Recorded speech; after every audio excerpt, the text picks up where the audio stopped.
कुरुक्षेत्र के मध्य खड़े अर्जुन के मन में अभी भी एक गहरी जिज्ञासा है। वो युद्ध भूमि में खड़ा है, पर उसका प्रश्न युद्ध से बड़ा है। वो जानना चाहता है, भगवान वास्तव में कौन है?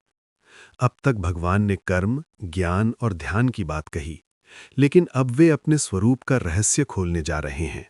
भगवान कहते हैं, हे अर्जुन, मन को मुझ में लगाकर, मुझ पर आश्रित होकर योग का अभ्यास कर। तब तू मुझे संपूर्ण रूप से जान सकेगा। सिर्फ आंशिक नहीं, सिर्फ कथा के रूप में नहीं, बल्कि सत्य के रूप में।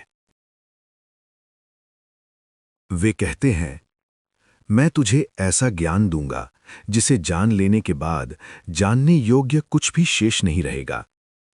ये केवल सूचना नहीं है, ये अनुभूति है, ये विज्ञान है, अनुभव किया हुआ सत्य।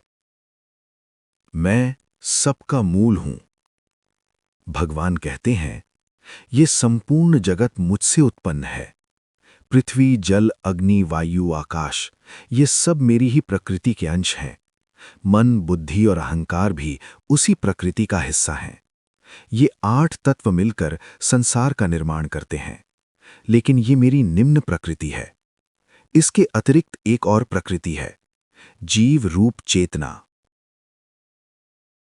वही चेतना जो शरीर को जीवित रखती है, वही जो अनुभव करती है, वही जो सोचती है, चाहती है, निर्णय लेती है। सारा संसार इन 2 प्रकृतियों से बना है, जड़ और चेतन, और दोनों का मूल मैं हूं। जैसे धागे में मोती पिरोए जाते हैं, वैसे ही ये संपूर्ण जगत मुझ में पिरोया हुआ है। तुम्हें मोती दिखते हैं, धागा नहीं दिखता, पर बिना धागे के माला अस्तित्व में नहीं आ सकती। मैं हर जगह हूं। भगवान कहते हैं, मैं जल में रस हूं, सूर्य और चंद्र में प्रकाश हूं, वेदों में ओमकार हूं, आकाश में शब्द हूं, पुरुषों में पुरुषार्थ हूं। अर्थ क्या है? जहां भी जीवन है, वहां वही है। जहां भी शक्ति है, वो उन्हीं से है। जहां भी तेज है, वही है। लेकिन मनुष्य रूप और नाम में उलझ जाता है। वो तत्व को नहीं पहचानता। वो प्रकाश देखता है, पर प्रकाश के स्रोत को नहीं देखता। भगवान कहते हैं, ये मेरी दैवी माया है, तीनों गुणों से बनी हुई, सत्व, रजस, तमस। इसी माया के कारण जीव मुझे पहचान नहीं पाता। माया क्या करती है? वह अस्थाई को स्थायी जैसा दिखाती है। वह शरीर को आत्मा से बड़ा दिखाती है। वह सुख को बाहरी वस्तुओं में खोजने पर मजबूर करती है। इसीलिए मनुष्य संसार में भटकता रहता है। भगवान स्पष्ट कहते हैं, इस माया को पार करना कठिन है, लेकिन जो मेरी शरण में आता है, वह इसे पार कर जाता है। यहां एक गहरा संकेत है। शक्ति से नहीं, तर्क से नहीं, अहंकार से नहीं, समर्पण से। भक्त। भगवान कहते हैं, 4 प्रकार के लोग मेरी शरण में आते हैं। पहला, आर्त, जो दुखी है, संकट में है, सहायता चाहता है। दूसरा, अर्थार्थी, जो धन या सफलता चाहता है। तीसरा, जिज्ञासु, जो जानना चाहता है सत्य क्या है।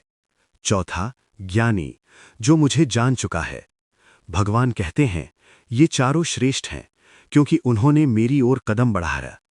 लेकिन उनमें भी ज्ञानी सबसे प्रिय है। क्यों? क्योंकि वो भगवान को साधन नहीं मानता, वो भगवान को ही लक्ष्य मानता है।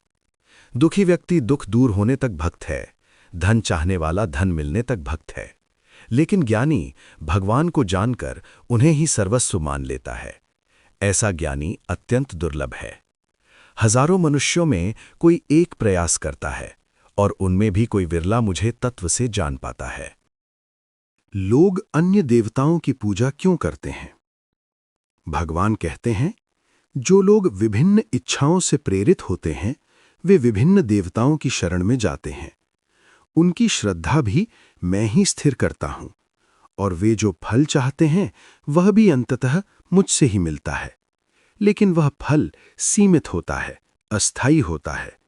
देवताओं की पूजा करने वाले देवताओं तक पहुंचते हैं, और मेरी शरण में आने वाले मेरे पास आते हैं।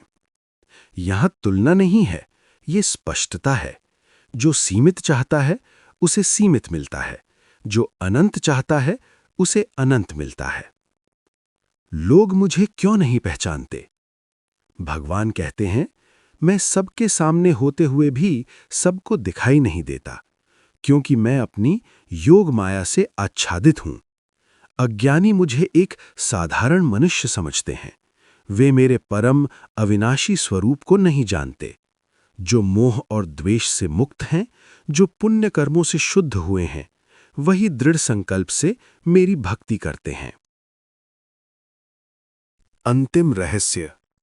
भगवान कहते हैं, जो मुझे जन्म और मृत्यु से परे जानता है, जो मुझे संपूर्ण ब्रह्मांड का आधार जानता है, जो मुझे ही परम सत्य मानता है, वह मृत्यु के समय भी मुझे ही स्मरण करता है।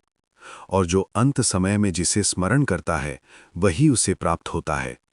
इसलिए जीवन भर जिस सत्य में मन लगेगा, अंत में वही सामने होगा। अध्याय 7 का सार। यह अध्याय केवल जानकारी नहीं देता, यह दृष्टि बदलता है। यह बताता है, संसार अलग नहीं है, वही है। शक्ति अलग नहीं है, वही है। चेतना अलग नहीं है, वही है। भक्ति के स्तर अलग हो सकते हैं, पर लक्ष्य एक है। और अंत में सबसे दुर्लभ वह है जो भगवान को साधन नहीं, स्वयं लक्ष्य मान ले। जय श्री कृष्ण।